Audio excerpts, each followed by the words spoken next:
Cryocells is back. He's always been in the discussion for one of the best duelists in NA. Previously, he was overshadowed by Ye back in 2022, but now he's found his form and was able to diff Aspas to qualify for Shanghai.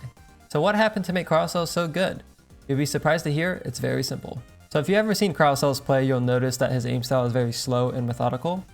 So back in November 2022, he released a video about his aim routine and his aim style, and I think he kind of summarized it best at the start here. To start off, I'd say that my aim style is more like slow and methodical. I like to slow clear angles and try to isolate as many 1v1s as I can, because obviously you don't want to peek into multiple players. Because Cryocells is so careful when he takes fights, as in he's trying to isolate as many 1v1s as he can, I think it allows him to be very efficient but also consistent, because he knows that when he takes a duel, he's going to be able to execute with high technique. So this idea is very fundamental, you know, isolating your duels, trying not to overpeak, but I think it's unique to Cryocells in that it's actually part of his playstyle in general. Whereas like you watch other players like Jing that plays super quick, or PRX, something like he has a little bit more of a chaotic element to it. Cryocells is very much in control. He likes to be very deliberate and intentional with his plays. And I think because he's made that one of his focuses, it has become a huge strength in his gameplay. Of course, to be really good at this, you have to be good at counter strafing and also have really clean crosshair placement. So he talks about that in his aim routine video as well, trying to warm that up and making sure he's always focused on it. Aside from his very controlled peeking style, one of the things that Cryocells also leverages is his aim. So in his video, he included a Kovaaks aim routine as well, and also one task on aim labs, which I'll go through now. So if you guys want to try out the Kovaaks playlist, I'll link the code down below. But basically, he has 5 different tasks. 4 of them are in Kovaaks and 1 of them is in aim labs. For the 4 on Kovaaks, they cover static clicking, dynamic clicking, micro flicks, and tracking. So in other words, he just plays 4 different scenarios in Kovaaks that covers pretty much the main categories that you need to be good at for Valorant. And then he plays spider shot precision and aim labs, which kind of just practices your flicks on smaller targets. I think it's an okay scenario. I think that it's less important about what you're playing, and as long as the routine is somewhat there, it doesn't have to be super optimized is my point. As long as you're playing something, you're playing consistently, you're going to make improvements, and I think that's what Cryocells' routine highlights here. Okay, so Cryocells' aiming style is very slow, very controlled. I think it's one of the reasons why he can play smokes and play it very well. I think that's also one of the reasons why Demon 1 played that really well. Both of those players take angles slowly, and then they kind of just destroy their opponents based on their strong micro adjustments and quick shots. So in other words, he's going to be really good when he's playing off of a teammate's contact if he's on support. And he's also going to be really good when taking 1v1 fights on a duelist. So I wanted to go through a few clips that kind of highlights this. So for this first one, he's on Bind Heaven, and you can see he's very deliberate with what angles he peeks, so he can insta-kill the guy on the headshot angle. So jumping over to Breeze, he's turning around from elbow, he hears them running up mid, and because he takes very small peeks, he's able to insta-kill the Sova without exposing to the Jet, and then that gives him time to now fight the Jet and then convert that duel as well. And honestly, I think the most impressive part is right after the Jet kill, he turns around, he's making sure he's very clean and decisive on those fights with Cypher and not overexposing. And another quick clip on Breeze is when he's kind of contacting on an A main, he gets this insta-kill on sight. And this skill right here is what makes Cryocells, I think, so good, is because a lot of time in pro play, you have to kind of contact out to get a kill because you don't have as much util in the round. And in ranked, this can be very strong as well because it's harder to coordinate site executes. So you might need to open up the round with a contact kill like this. Okay, the other thing I want to highlight, which is kind of like a topic in itself, I might make a video on this, is that Cryocells is now taking risk. I think with the previous iteration of 100 Thieves, Cryocells kind of like lost his identity a little bit when he moved from Xset to 100T. Is like he just kind of stopped playing for risk. Looks like he was scared all the time, like he would take a fight, fall back, take a fight, fall back, and he wasn't really holding his ground compared to like a player like Demon 1 where that guy has like a crazy ego and it shows in his gameplay, and that's how he's able to take over a match because he's playing to the highest level, he can pull it off, and he's taking risk. So you can kind of tell I feel pretty strongly on this. I'm going to do a quick analogy here. I think there is not a concept of perfect Valorant. I think too many people try to play like there's a perfect move, and they think Valorant is played like chess, where what move you do is there's an objective best and you need to execute on that. I don't think Valorant should be played this way. I think you need to be playing Valorant like it's poker, where risk is inherently part of the game. And in order to be a good poker player, you have to take risk, you have to bluff, and I think that's part of Valorant as well. So in other words, I think when Busio came part of this roster, he was instilling in the team culture that risk is needed. He wanted his players to take chances, and even if it didn't work out, that was okay. And I think getting rid of that fear and kind of diving into that risk is something that a large amount of the Valorant community needs to understand. is that risk is part of the game, and as you can see, it reflects in pro play as well. Most notably, I think this happened with Fnatic. Just know that risk is important, and I think that's kind of what has revitalized Cryocells as a player. So I wanted to start off with this crazy clip. He's sitting topside A, there's a Viper wall, there's a Harbor wall, there's a Killjoy turret, there's a dart, like there's just all this chaos, right? And he holds his ground until he kills one to dash away. And then after he gets that kill, he gets a second with the op, smokes, pulls out the shorty, and gets a third. This is what I mean. This guy is now willing to take risk. He didn't just fall back after one kill. And he actually stayed for that first kill. I feel like maybe before he would have just ran away. Plays like this is what makes me so excited to watch Valorant, and I think this is kind of what players need to unlock in their gameplay, is knowing when to take risk and having the fundamental mechanical skill to pull it off. There's so many examples of Cryocells doing this now, in this match specifically, but even in the one against Aspas.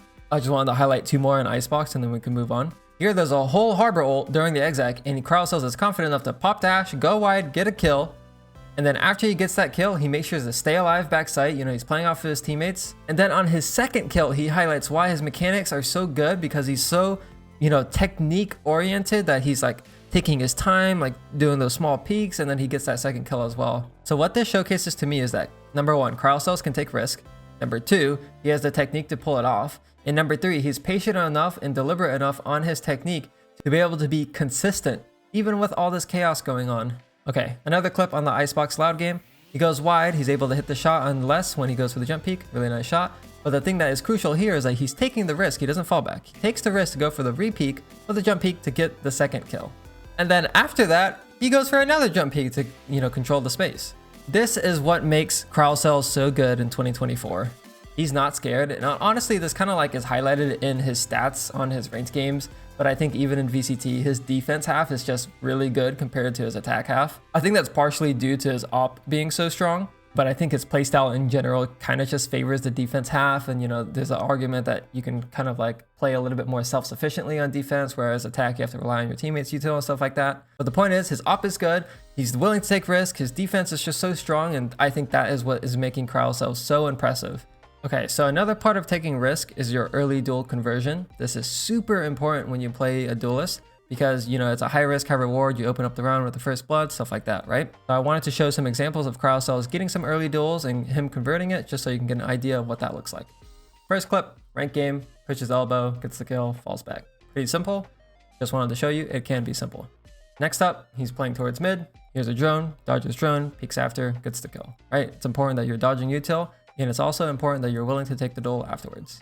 Okay, now this is the one that's impressive, I think, because he's now playing close A main. He's like on a half buy, he dodges the dart, and now he has the confidence to take this close fight. It really showcases his micro flick here, and he's able to get the kill and fall back. And honestly, there's a world where he gets that second kill too.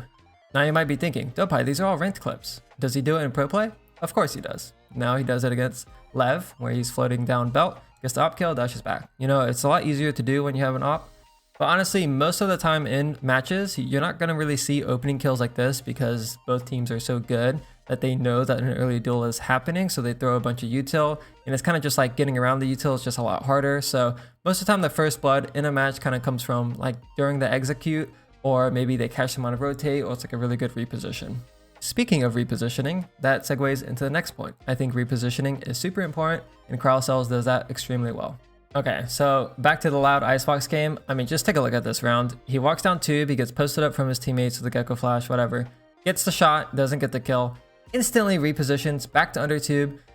Sawduck doesn't expect the reposition, so then he dies when he peeks. And then after that, this is where that risk we're seeing. Cryocells goes through the orb, gets the kill, dashes away, and now he repositions to A. So now he actually made it to A. He's able to kill less on the lurk. So it's been like 40 seconds into the round. He's taken 4 different op shots. The first one in tube, the second one under tube, the third one through the orb, and then the fourth one on A. This is the power of repositioning, and it's so important that you can do it at a high level when you have an op. Okay, now I want to show you guys this example from the Lev game. He's on B, he goes through the wall trying to take a shot. Unfortunately, he misses. But because he knows that they know that he's on B, he's going to quickly, instantly rotate over towards A. And lo and behold, Lev hits A, and guess what? Cryocells is there with the op, and he pulls off this insane 2K. I mean, obviously this 2K is insane. He gets the first kill, throws a smoke, gets into the smoke, no scope, headshots, Tex, like, I mean, poor Tex. But realistically, the reason why this play even happened in the first place is because he knew to rotate to A after showing presence on B. There's a million more examples from all the VODs that I've seen, but these are kind of the most impressive ones. And, you know, if I went through all the examples, we'd be here for like 40 minutes. So hopefully you guys get the point. So I'll quickly recap. Number one, you have to be really good with your technique. So in Cryocells' case, that means being really deliberate on his technique when he peaks. Number two is willing to take risk. This will make or break a player. If you aren't confident, if you're scared and you're playing and not to lose instead of playing to win, you will not be able to really control a game. And number three, at least for defense, repositioning is king. And because Cryocells' op is so good, he's able to fully take over a match with his repositioning and all the other things we said before. And as a little bonus tip, I wanted to include how 100 Thieves has evolved so much. That team just plays together and off of each other so well. And I think when Cryocells is playing his rifle, specifically when he's actually playing on his support role, so when he's playing Brimstone or Smokes, you'll see he's rarely first contact in the round, or if he is, he's playing a very safe angle. But I wanted to show here on the bind game, Cryocells is doing a really good job of kind of just looking for timing. So here he gets a 2K when the orb drops. Unfortunately, he doesn't win the clutch after killing less, whatever. Next clip, he gets his angle hold from spawn. He's very confident on this one, but immediately after getting that kill, he goes elbow to look for a timing. He makes it to elbow, and guess what? EU throws a haunt, and it scans too, and now Cryocells is able to get 2 kills. This is what I mean. 100 Thieves play off of each other so well here. And last but not least, in this 3K here, he's fighting with Asuna. He gets that kill front sight, reposition U-Haul, gets that second kill, and then for his last kill, he's swinging with Boostio for the trade. So in other words, you can see 100 Thieves play super well when they're playing those trades and playing off of each other or their util. I think this team is just really good and they've really evolved.